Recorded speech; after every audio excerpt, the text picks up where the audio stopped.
Welcome to the 2018-19 season, and I say season, school year is where we're at. We're going to go through, there's about 5 or 6 of us that are going to be talking through, giving you some information for the upcoming year. Like always, if you have questions, make sure you ask the questions during the presentation. Let's see if we get this going here. Make sure you sign in. Some of you, they were up in the stairs. I just said bypass the sign in. Make sure before you leave you do sign in because we need to get you credit. This will also be online after today as well. AD's information, if you go to for athletic directors and you go to that first tab, it says AD's information guide. We have a lot of things in there regarding this school year, from ticket prices to the new bylaws, everything that you're going to need. So that is a good resource for you. And to start this off, of course we start off with officials and arbiter, but to start this off, I'm going to turn it over to Nate and he's going to do a few slides on officials. Alright, so arbiter, many of you probably just got my email with that spreadsheet.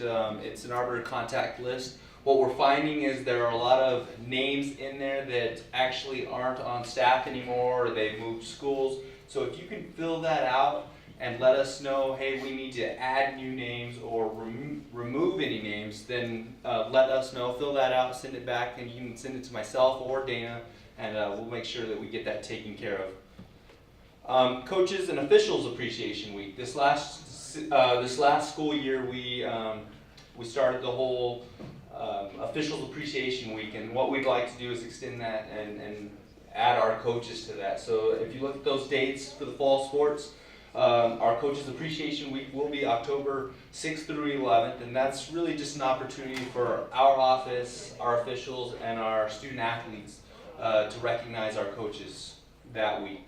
And the following week, October 15th through 19th, we will have our Officials Appreciation Week, and want to thank you for really participating. You know, our officials, we just had our state clinic last week, and our officials wanted to thank you all for the things that you did with that. All right, hospitality, safety, and security for officials. You will want to refer to your hospitality for officials document, but what we are asking is that as an official myself, there are a lot of times I go to a gym and I have no idea where to park, where the locker room is. So, you know, I'm not sure if you want to create a blanket email or something, some kind of document, so that when you know who your officials are for that week, or you send that document and you maybe give them instruction on who their gym master is or their field manager, where the locker room is going to be, where they can park, directions to the site. Little things like that go a long way, so if you could help us with that. And recruitment of officials, all right? Shortage, always. What you can do is start working with your coaches, start getting them to either, you know, help us with the student athletes, try to get them to either go from an athlete to an official. In a lot of our smaller communities, what we have seen is they are actually covering their middle school games. So what we will do for you is, if you have a high school student that wants to officiate the local middle school games, you let us know and we will actually register them at a reduced rate, which covers their insurance, to be out there. And we'll get them the rules books, in touch with the local assigner, and we can get some of those middle school games covered. And then we'll work our way through there. All right, and I think that's it. Are there any questions for me? Wilson. Back to the hospitality with the officials. I am also official. Yes. However, our athletic trainers are for our student athletes. Yes. So there has been on occasion where referees have come in and says, I need your trainer down. You and I both know we don't do that in the leagues we referee in. So right.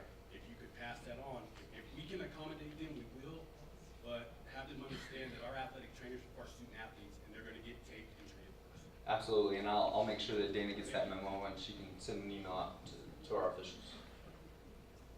Any other questions? Yes. On that program to recruit military people to officials? Is there any kind of incentive or anything, or is that just a local, you guys work it out? No, so what Coach is talking about is battlefields to ball fields. And what it is that right now, I think currently we have 5 veterans that have actually applied for the scholarship and received the scholarship. So what that includes is 3 years of registration, uniform costs, camps or clinics that they need to attend, and they're set up with a mentor and somebody that usually has a military background. And that's up to, I think, $1,500 a year that the battlefields to ball fields will reimburse them for. So what they'll do is they will go onto the website, and it's, I think, and I can send that out, we can send that out again. They'll go on the website, register or apply for the scholarship. They'll get notification if they received it or not, and then they'll go in and they still have to pay out of pocket for uniform registration, and then they send pretty much the bill to battlefields to ball fields, and they reimburse them. So in fact, our very first battlefields to ball field just got his refund check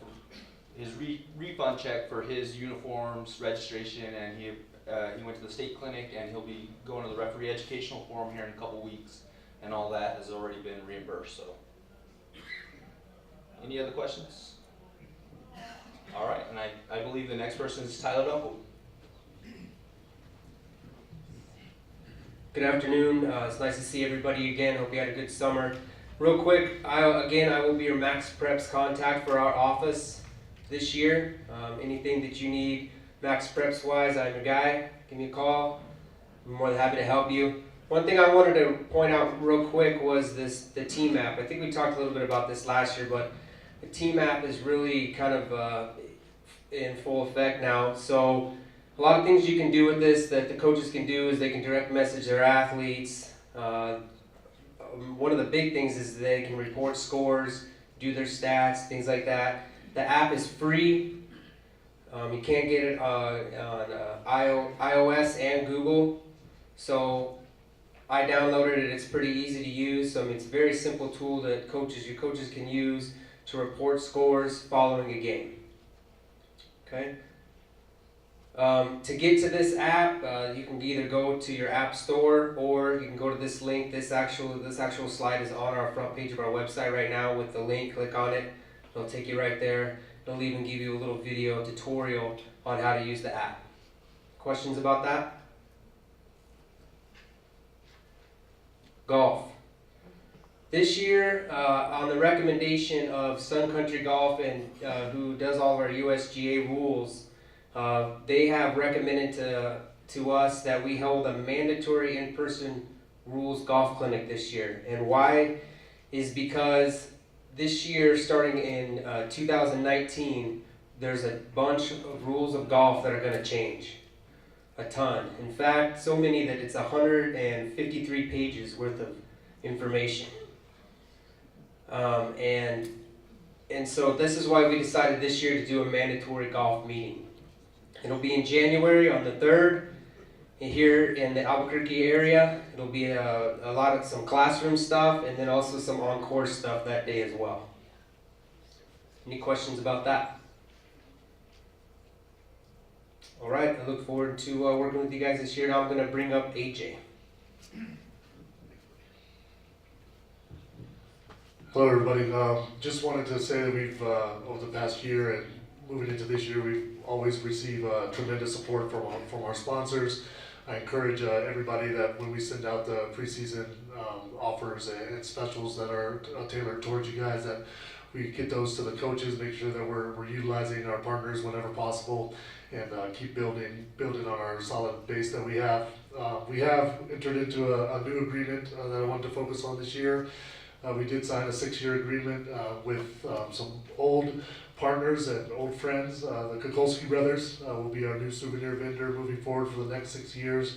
We're excited about the passion that they have for New Mexico high school sports, and they're going to be a tremendous resource for all of you. So feel free to reach out to them and for anything that you need.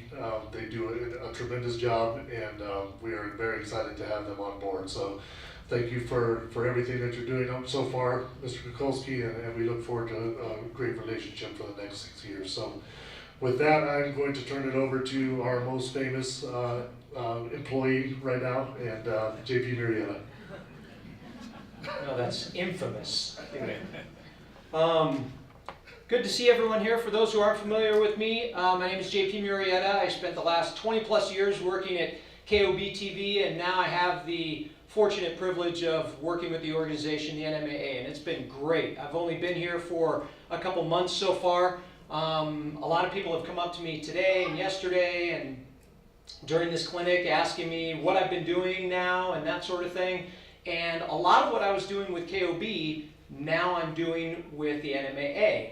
I still have the opportunity to talk to a lot of you, coaches and athletic directors, tell stories, do highlights, features, interviews, all that sort of stuff, except now, instead of doing it at KOB, we're doing it for the NMAA, and we're doing it on their website and social media, which brings me to something I wanted to address to all of you.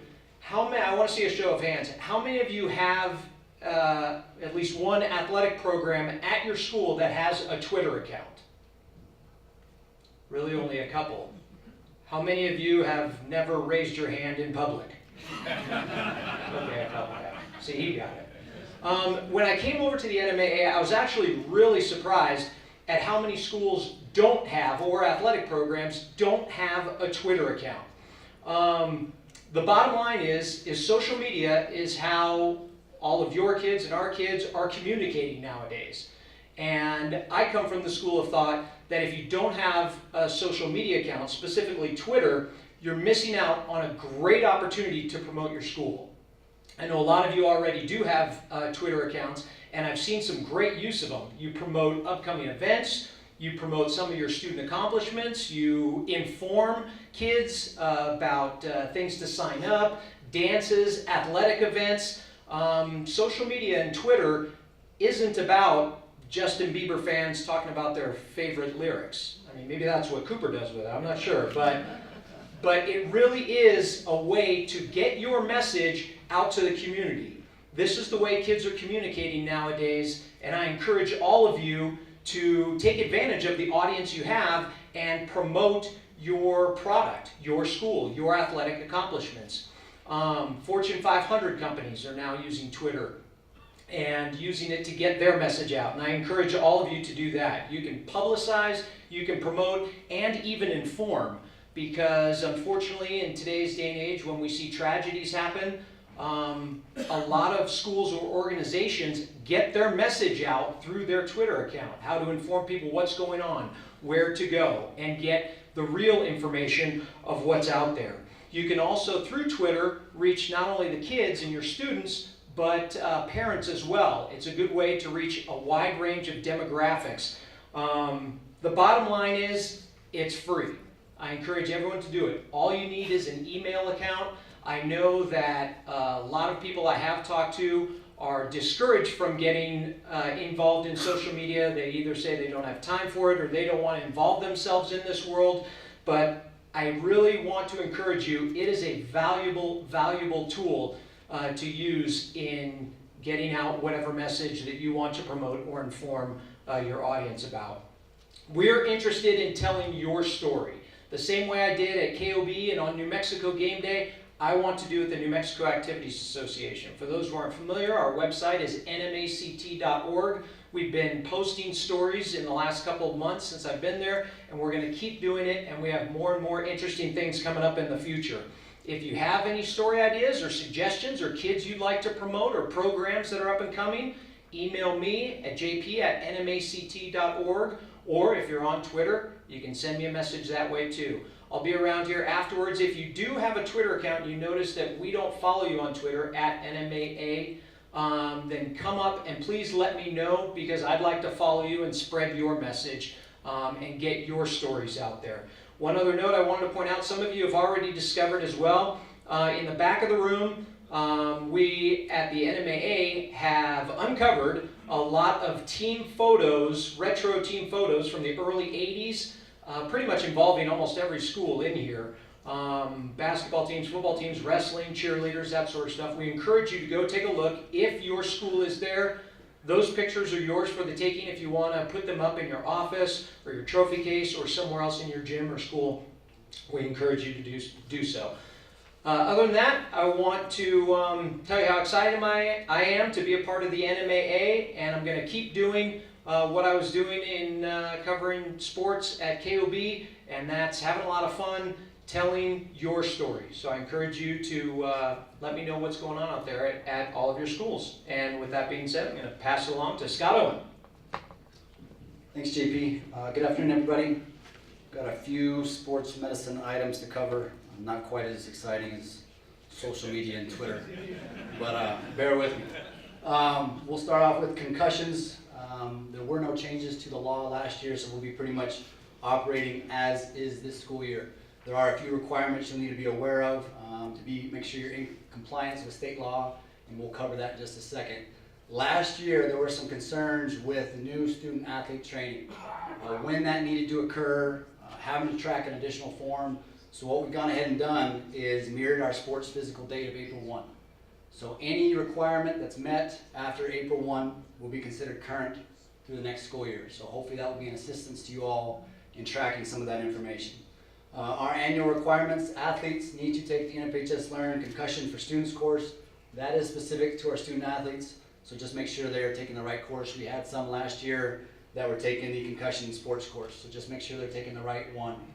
They will also need to fill out the NMA athlete parent fact sheet and submit that as well.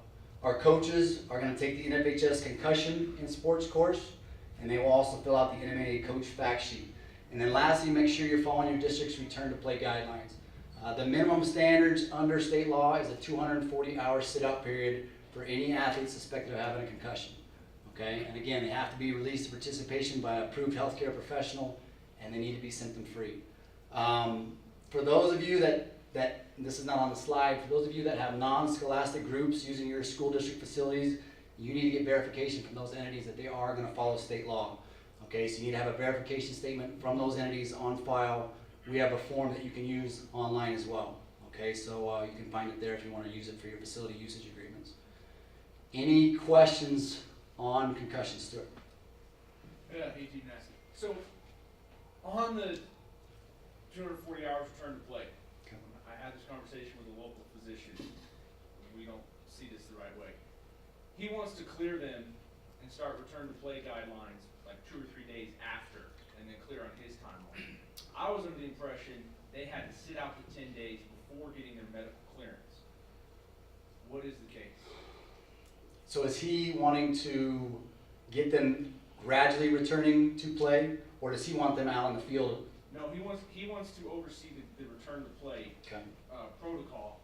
And so where we're having the issue is we've had kids that have gotten a concussion. They go there, they wait there 10 days and they go there, and then when he sees them, now he's sitting them out another 7 weeks so that he can, or 7 weeks, 7 days, so he can walk through his return to play guidelines. So these kids are sitting out 10 before they even see the doctor to be cleared, and then he's going another 7 days? Yeah, and then he's starting the return to play.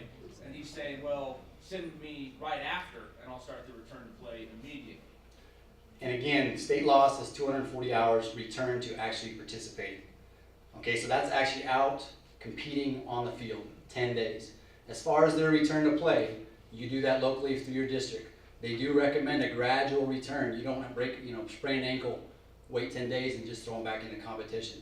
So the recommendations are, if he can see a doctor, get cleared within 3 or 4 days, you still have to sit out that extra 6 days to meet the 10-day standard, Right. but you can't have a gradual return until you meet that 10 days. Does that answer the question? Yeah. Any other questions on concussions return to play? Okay. But just to clarify, if that doctor is saying, oh no, I don't clear past that many hours, is that what you're saying, Stuart? No, he wants to see them like the next day. But even if he did, because he knows he sat out for 7 days, right? No, I know, but that's where the whole thing is. I'm saying, we've sat these kids out, we're slowly bringing them back, and then they go see him to get cleared, and he's saying, well, I want to go I'm another gonna 7. hold you out for another 7 days. But in a different situation, though, if he knows, he said, I know he's already set out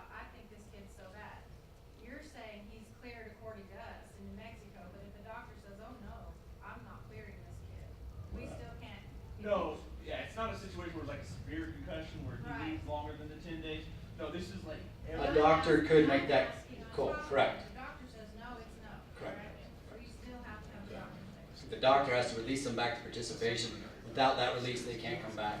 And there's also, we also get a question that comes in a lot of times, well, a doctor saw him 3 days after he had this concussive incident.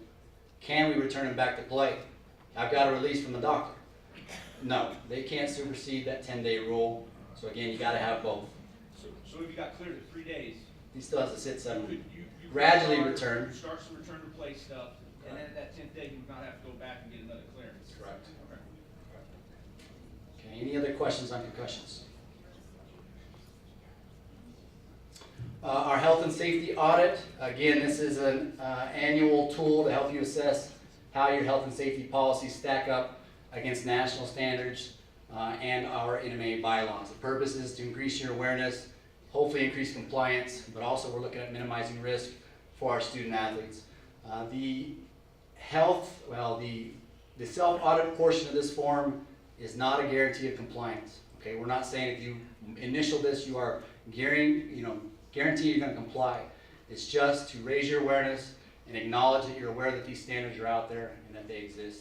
And this form will be due October 15th. Okay, again, I think we're in our 3rd or 4th year with this form. And it's on the website. Yes, everything that I'm covering right now is on our sports medicine website as well as in our back to school packet. Okay, so if I go through something too fast, you can find it there as well.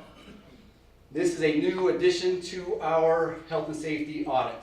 Okay, this has to do with our emergency planning requirement that was approved by our board of directors last school year. And what it's going to do is it's going to require every state event host, even our first round member schools that are hosting first round games, to provide an accessible AED as well as have an emergency action plan for your specific venue or facility. Okay, and again, this is about risk minimization for our student athletes involved in our state events. Okay, let's see, there's something else here. We want to make sure we're minimizing risk for our student athletes during those events. We also want to minimize legal risk for our schools, our districts, and our association. So at the end of that health and safety audit, there'll be a verification statement that you'll need to basically sign stating whether or not you meet the standard. Okay, schools that do not meet the standard will be ineligible to host state events until they are compliant with this rule. Okay, if you need emergency action plans for your specific venues, facilities, we do recommend the Anyone Can Save a Life program. It's endorsed by the National Federation of High Schools, and it's a quick and effective way of making EAPs. What about schools that don't have their own facilities? Like, we don't have our own facilities. So when we host, we're going to a park. Chella, what I would do is make sure wherever you're having those games, wherever you're constituting your home games, is get with that facility and see if they have an emergency action plan available. If not, you may have to create your own for that specific. And that's accessing EMS. Who's going to get there? Who's going to direct them? Who's going to start CPR if we have to do? All those things go into an EAP. Most facilities have emergency action plans. So again, I would get with those. If you don't have your own venue, your own facility, get with those groups and see if they have one. And that's only if you're hosting? And this is only for state events. If you're going to host a state event, first round included, these things have to be met. Okay. AEDs, every member school should have at least one AED by now. We had 22 schools that were without an AED that we were able to provide through the National Federation of High Schools Foundation grant. We're going to pass those out at the end of this meeting. But again, everybody should have an AED at this time. If you are still a school that's in dire need of an extra one, call us, let us know. We do have a few left over. We'll see about getting you one out to your school. And then we do have a partnership with ThinkSafe as well for discounted rates on AEDs. So just contact us and let us know. Any questions on this particular requirement? Lightning guidelines. The NFHS has updated their guidelines to recommend a 10-mile radius for suspending play anytime lightning is within that 10-mile radius. So we've gone ahead and followed suit with the National Federation guidelines. We're going to move our radius from 6 miles to 10. So again, next year, anytime lightning is within that 10-mile radius, you need to go ahead and suspend play until that lightning clears out. All right? Question, Wilson? Who makes the call? Okay, so this is a question that comes a lot. Administrators, you have the call before the game starts. Okay, you guys get together, decide, hey, you know, we need to wait this out. We got lightning within a 10-mile radius. Once the game starts, this is where it falls back to the officials. This is what our bylaws say. The officials are the only one that can halt a game. What we do in our weather policy is we recommend there is communication between host site administration and that official crew. Okay, so they are in communication with that crew. And again, this is part of our policy. This has been shared with all of our officials, so they are aware. So again, it's going to be a joint effort, Wilson. But at the end of the day, go ahead. Okay, let me clarify that. Sure. It happened 2 years ago in Alamogordo. Okay. I got the Alamogordo trainer with their deal. I got the Los Lunas trainer with our deal. We got 6 miles. We got 4 miles. I'm going home site administration. Okay, all we want is clarification. And now it's 10 miles. There you go. And are we using WeatherBug or what? So it depends. I mean, what you want to use, we recommend WeatherBug Spark app. Okay, but again, you got to be cautious with the validity of even those. And so when it's a close call, you got to err on the side of cautions and pull those kids off. Again, it should be a joint effort amongst your officiating crew and your schools. Okay, but again, that's a 10-mile radius. It's gone up from some 6. Again, hopefully common sense will prevail in these situations when we can make some of these decisions. Okay, Dave. You know, since we're increasing this to 10 miles, we gotta have some stipulation on when the game is actually called. How long are we gonna wait, especially since it's 10 miles? Because that could mean I've got a game in Roswell, I'm in Dexter, and it's lightning in Roswell, I gotta stop. Sure. And if it's 10 miles away, it could be 3 hours before it passes through. Well, again, if we go beyond the time, or we call it either suspended game or it has to be made up later. But we need I think we as ADs need a specific time where we stop waiting. Again, that'll be a mutual consent situation, I think, That's Dave. never gonna happen. We know that because of the team that's traveling. But that's what I'm saying. So we're going this far away now. We need a specific time where the game is suspended or called. Well, Dave, that's something I think we can probably sit down and chat with in our staff, some of the ADs, and figure out if we need to go to a drop dead time. If it goes beyond this time, we're going to call it and make it up. And piggyback on that question, Wilson and I have talked about this a lot. It's tough to come up with one policy that covers the entire state. I mean, if you have 2 schools in the same city playing a game, does it make sense to call it after an hour? Maybe not, depending upon the situation. If it's the last district game of the year. I mean, there's so many different variables to consider, and that's why we've tried to make it a case-by-case decision when we have to look at lightning scenarios like that. And weather scenarios in general, whether it's rain, snow, what have you. Right, but I'm just saying, let's say it's the last district game. And, down the south, we travel a little bit more. So I've got 2 can carry at Dexter, and it's the last district game, and they may determine the district champion. When do we decide we have to play before, seeding and selection? I mean, we need to have a cutoff, because I guarantee you Wayne's not gonna agree with anything I said. And that's why you call me and you drag me into it, right? Do that anyway. I think as Dusty had mentioned, I think a lot of these are going to be case by case. When there's a district game on the line, we'll sit down and we'll figure out what's best to make sure we get that game in. So again, emphasis is on we're going to move that radius back to 10. Okay, so just be prepared for that. Yeah, we're going to have some more delays now based on a 10-mile radius, so just be prepared for that. One more question. I guess just regardless of whatever mechanism is used, the home team always decides what the threshold for all the activity is? Well, if host site administration is there keeping an eye on that, then yeah, Jose, I would say that they're keeping an eye on it and they will be in communication with that officiating crew. And the officiating crew needs to know that they are going to be talking to them, letting them be in their ear of when they need to go ahead and pull that game. Again, that's been something we've had a lot of conflicts with, is those officials, not understanding they need to work with that home site administration. But to answer your question, yes. Scott, what happens if the weather's going east-west and you're south of it and you get the 10-mile reading? Mm-hmm.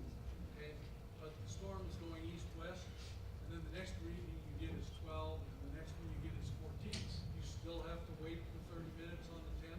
10 miles, 30 minutes. Once it reads 11, 12, 13, you can get them back to play.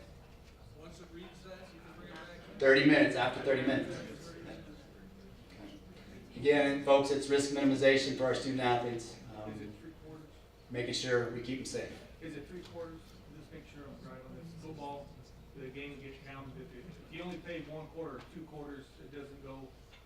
You gotta play a full half, You have to get that. half a game. You have to blow a half. Correct. Okay. I just want to make sure I was right. Okay.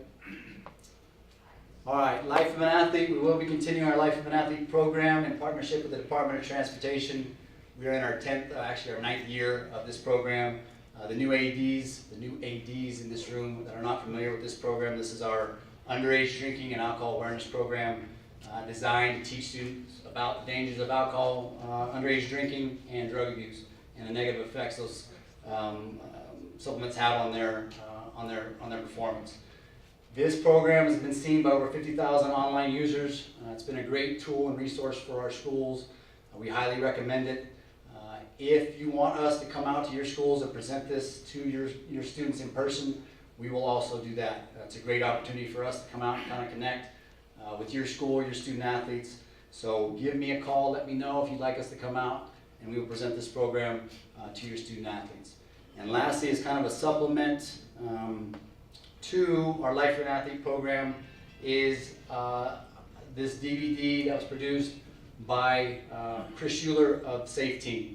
And it deals with opioid use and abuse in our student athletes. And it goes over various audiences, coaches, student athletes, parents, administrators, again, kind of outlining individually the dangers of opioid use and some of the cautions to be aware of.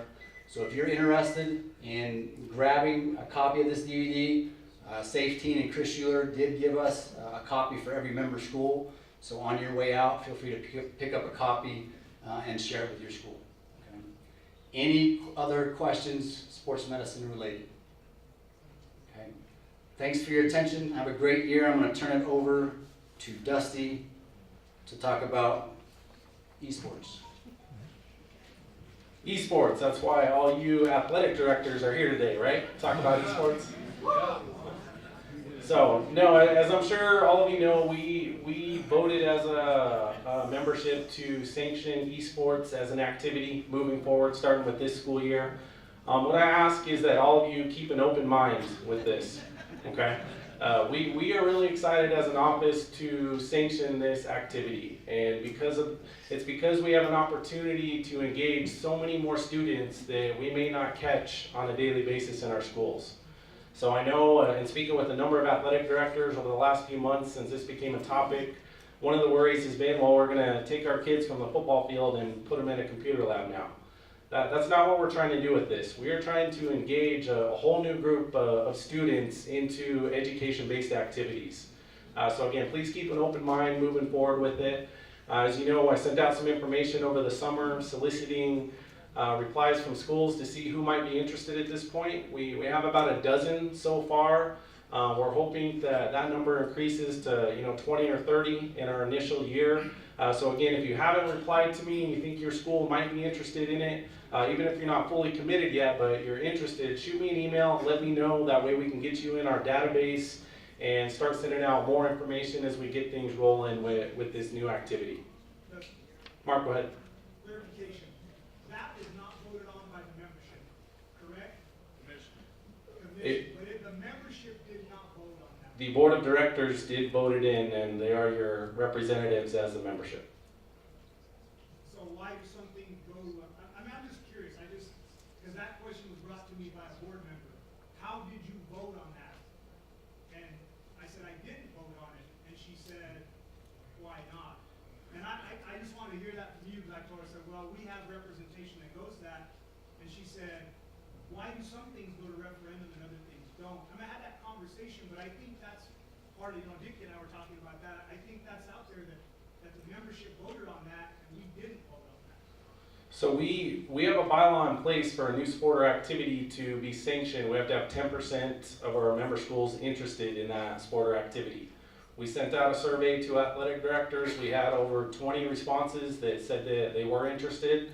So that fits that 10% guideline. That information was then passed on to our board of directors. And we've had a lot of discussion with that. I know the commission had some feedback on it as well. So it did go through the proper channels, but that 10% rule has been in place for any new activity. I know that's how show choir started years ago, orchestra and whatnot. So, and we'll continue to evaluate esports. We think we're gonna have plenty of schools interested moving forward, but if we ever fall below that threshold, then it's something we would consider to remove. Well, Those kids have to take a concussion course? no, we're not playing Madden yet, so no. Anything else? Yeah, is this only going to be offered to high schools, or will it be offered to middle school as well? We will start with high schools, and we will do what we can to implement it at the middle school level, just depending upon the interest and how things go this first year as we pilot it with our high school programs. And just a little bit more information on esports. We still are trying to solidify things with our official esports partner that will run this for us. They'll do the IT part. They will put together the online matches with our schools. We have two companies that are interested in partnering with the NMAA.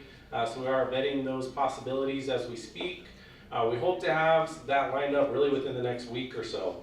So as that plays itself out, then you'll be getting a ton more information from myself, and as I keep saying, just keep an open mind with this. We really do think this is going to have a huge impact on a lot of students that aren't involved at the high school level right now. Just so you're aware, I know you guys are eager to find out which games we're playing. I can see you all sitting on the edge of your seats. But those are Rocket League and League of Legends. Rocket League is a 3-person game, and League of Legends is a 5-person game. Once we know how many schools are actually going to be participating, then we'll look at classification if we need to have more than one, and scheduling and things like that. The idea though is we will have just one state champion. So although you might win the Rocket League division or the League of Legends division, we'll have points to really come up with one state champion for esports by classification. And once we have everything lined up with our new esports partner, we'll send that information out. Once you decide you're going to sign up and officially have a program at your school, we will then put you in touch with that entity that's running it for us. They'll work with your IT people, your coach or advisor, whoever it may be, to get you up and running.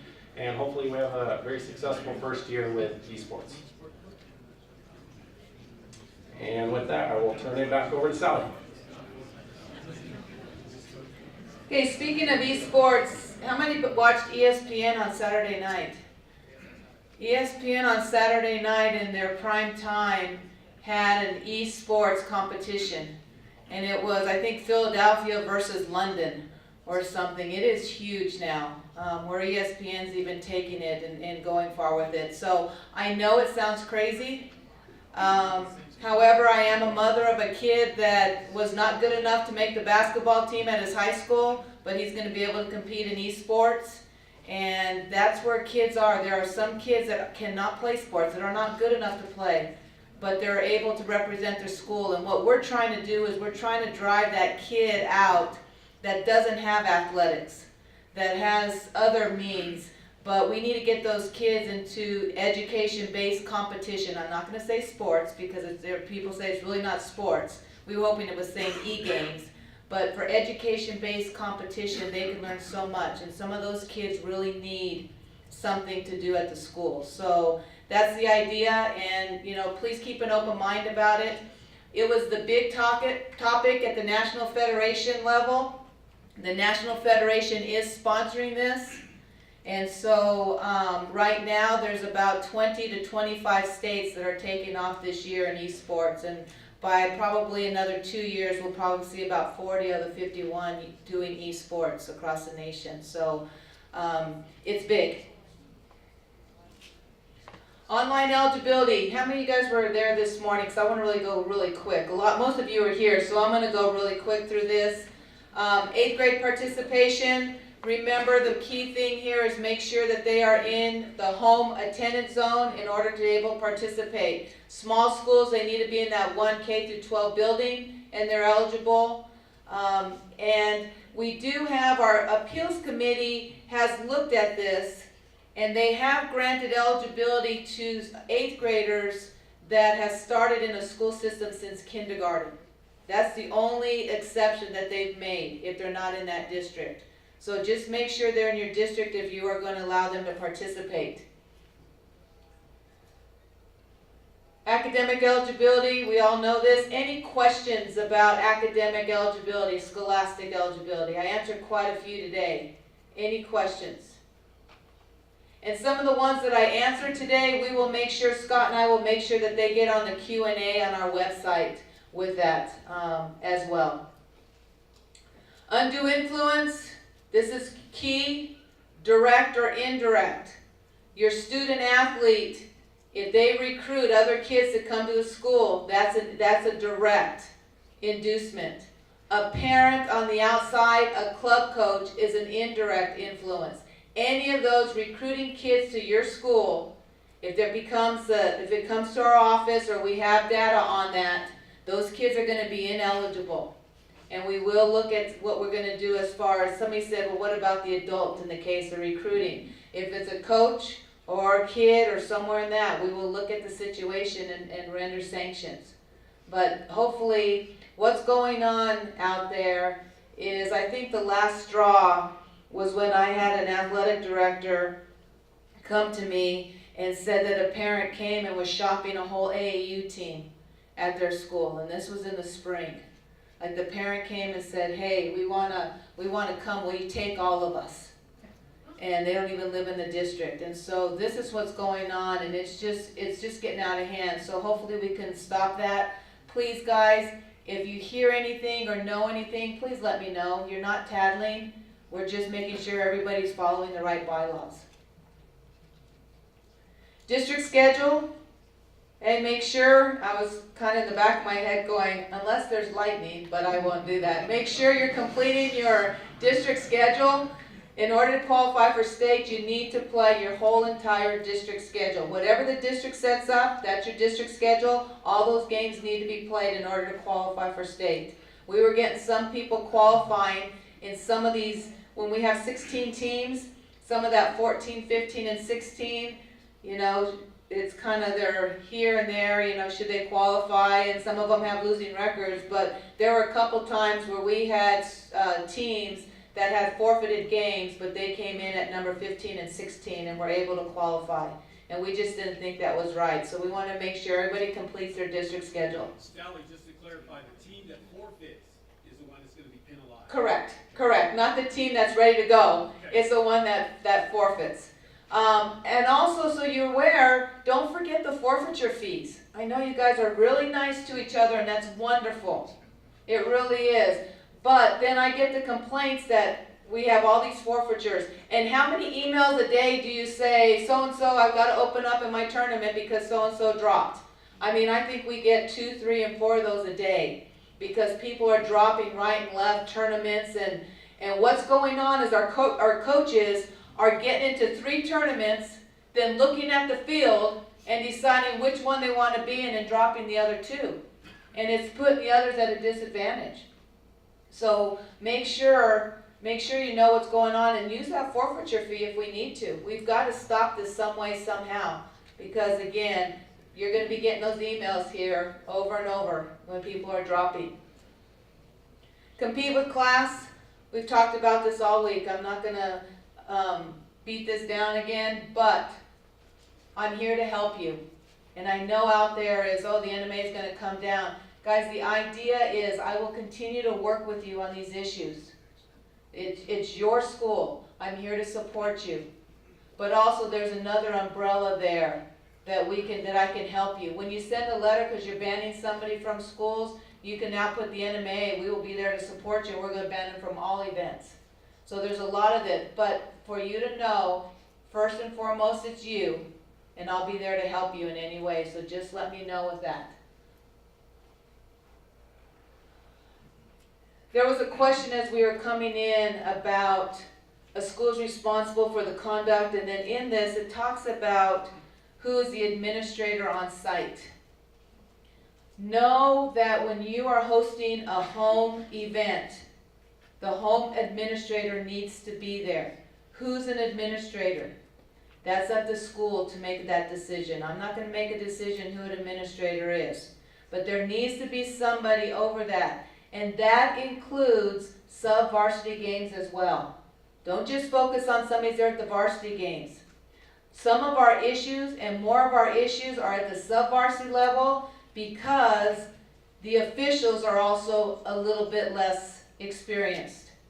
So, and then the coaches are a little bit less experienced, and a lot of the sub-varsity coaches are contract coaches, and they're coming in from after work, and they're not there with the students all day long, and so that is an issue when it comes to sub-varsity. So make sure administrators are there also at the sub-varsity, whatever sport you're doing.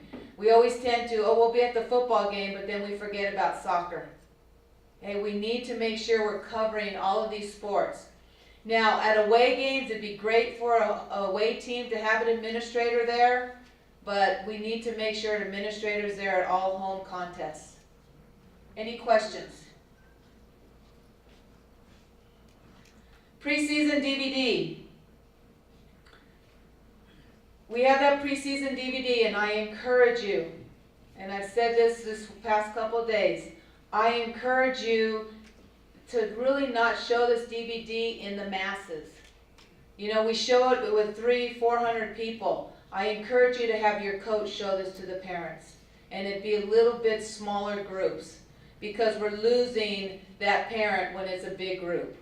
And we need to get, and this whole thing with the Coaches Association this week has been sportsmanship and how they're going to help with sportsmanship. This is a great way that they take ownership of their parents in their program and how they want people to act. So I encourage with the preseason, again, it's focusing on sportsmanship. Now that we have JP on board, it was really produced by JP, and so that really helps out a lot as to, he knows our needs. So, by the way, I know JP came up and gave his spill. Guys, use him. The idea when he was hired for the NMAA is to tell stories. And we have everybody else telling our stories, but we want to tell our own positive stories. We don't want to be in the media for negative.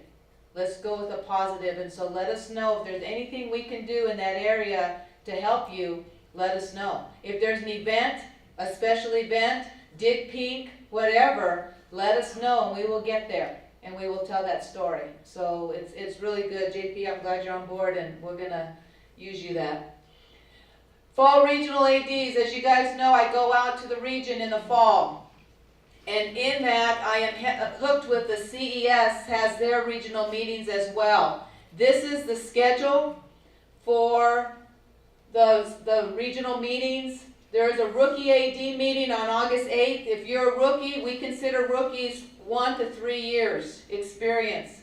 So even if you went to the rookie ADs meeting last year, you probably need to go again this year. And we have, I think, 18 to 20, we think, new ADs this year.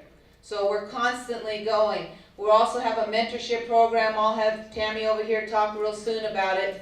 But that's where I'm going to be. In these, it's an informal meeting where we just sit around the table and we discuss issues. We talk about things that I need to help you with or what's going on in your area.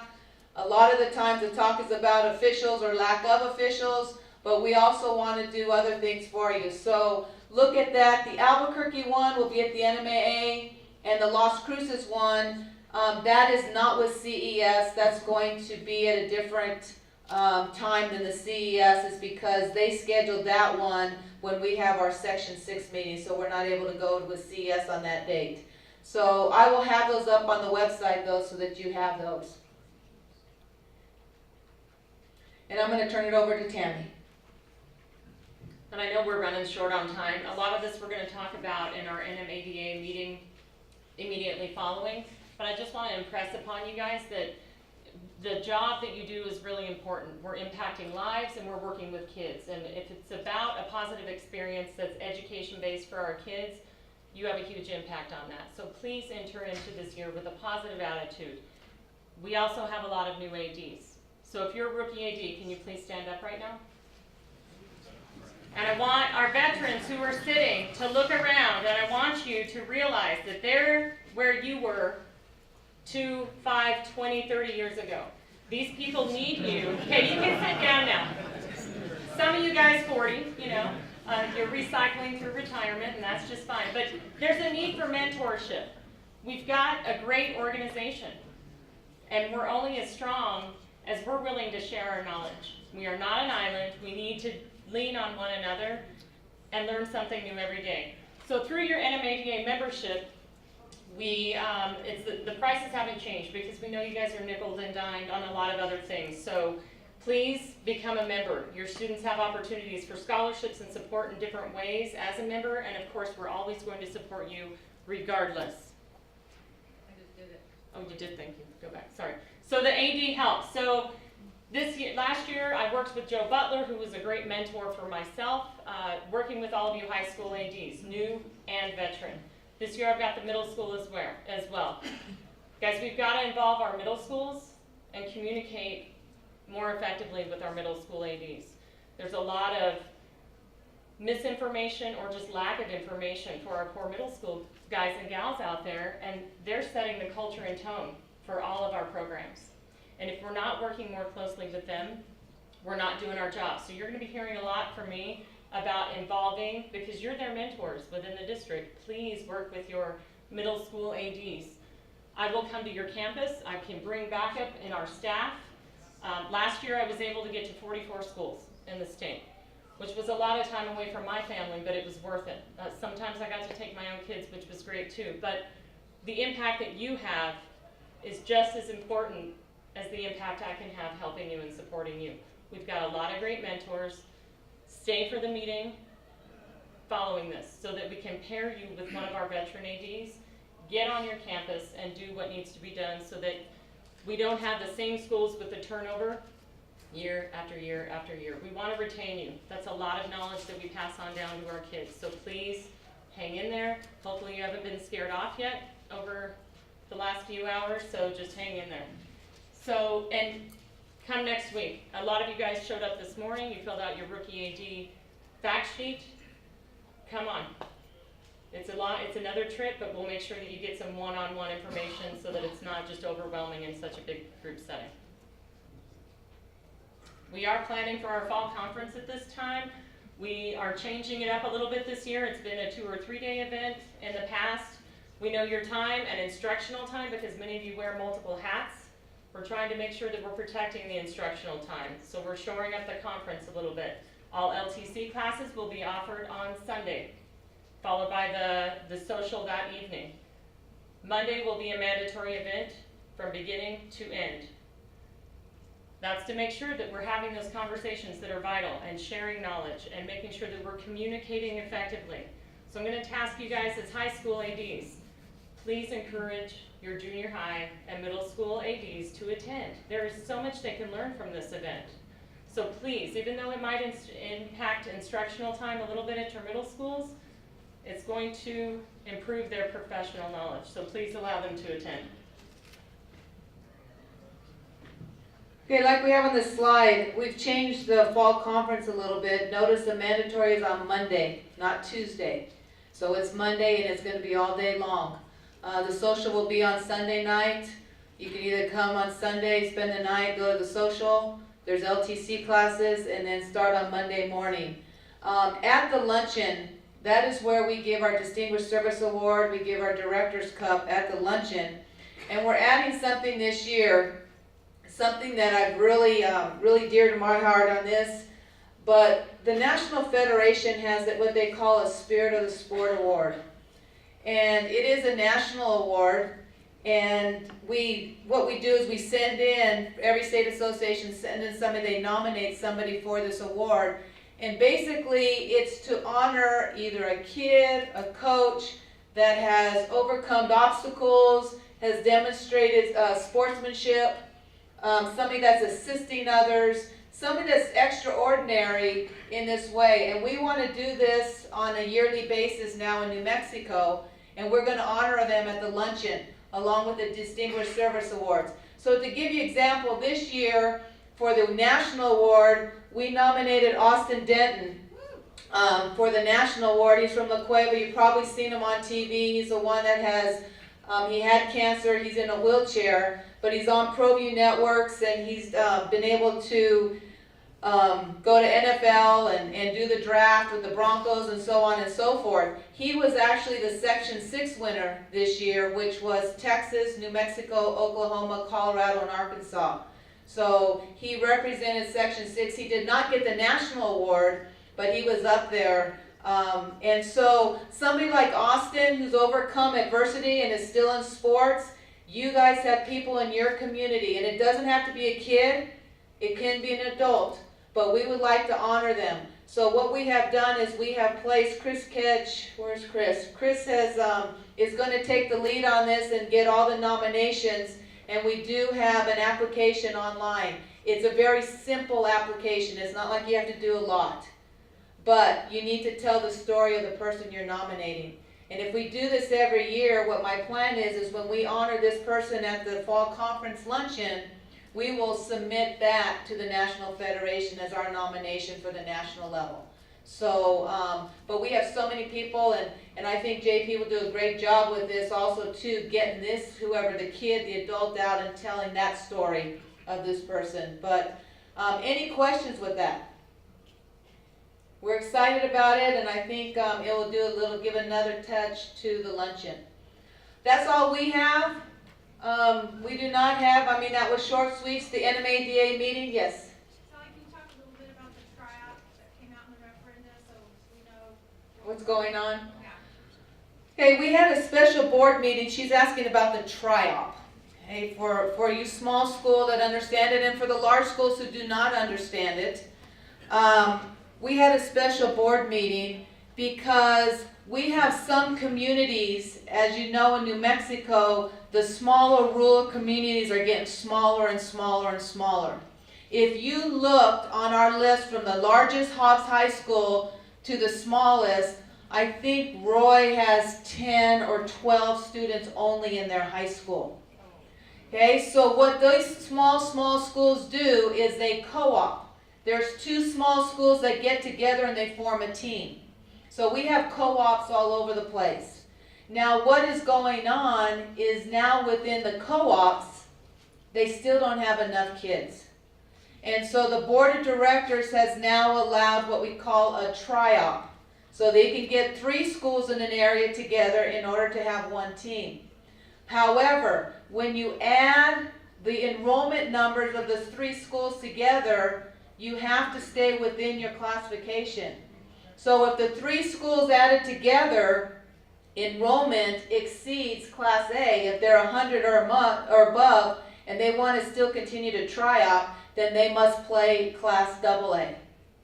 And so this situation, the situations we're having is the board approved House, San Juan, and Grady to tri-op. They are in Class A. What that does to schools is San Juan's schedule is going to be dissolved in those sports. So if you had San Juan, is he here? Are we here? There you are. If we have San Juan, they're going to dissolve those sports that they're going to co-op. I think it's boys basketball, girls basketball, and volleyball. Those schedules are going to dissolve. So if you have them scheduled, you need to probably pick up a couple games. And San Juan knows that they need to communicate with the other schools that those games are going away. Okay? And is the moratorium part of the, I didn't see it on the referendum. Because the moratorium is something just with House. What they're doing with the moratorium, the board also has what we call, they're studying the situation. House High School has 42 people in their school. However, 20 of them, I think, 20 or 25 of them are online students that the board of directors has said they cannot play sports. However, they get funded for them, and in our formula, they are counted as students. So there is a moratorium within the board of directors to study online students like that. So they're allowing House not to count those in order for the tri-op to stay in Class A. And then in 2 years, they will look to see how that goes, and then they'll make a decision. And we're voting on that by when? August 10th. And that's only small schools. Class A and AA's are the ones that will vote on it, because those are the only schools that can co-op. The bigger schools cannot co-op or tri-op. Any other questions? You that we're dropping down to 5 classes now, are we still staying with the 12-team format for state qualifications? Or are we staying at 16? For what sport? State basketball. For basketball, 16. It'll stay 16. Yes. Everything stayed. Any other questions? Well, thanks a lot, and guys, remember, we're a phone call away at any time, and my staff is here, and have a great year, and if you need anything, let us know. Thank you.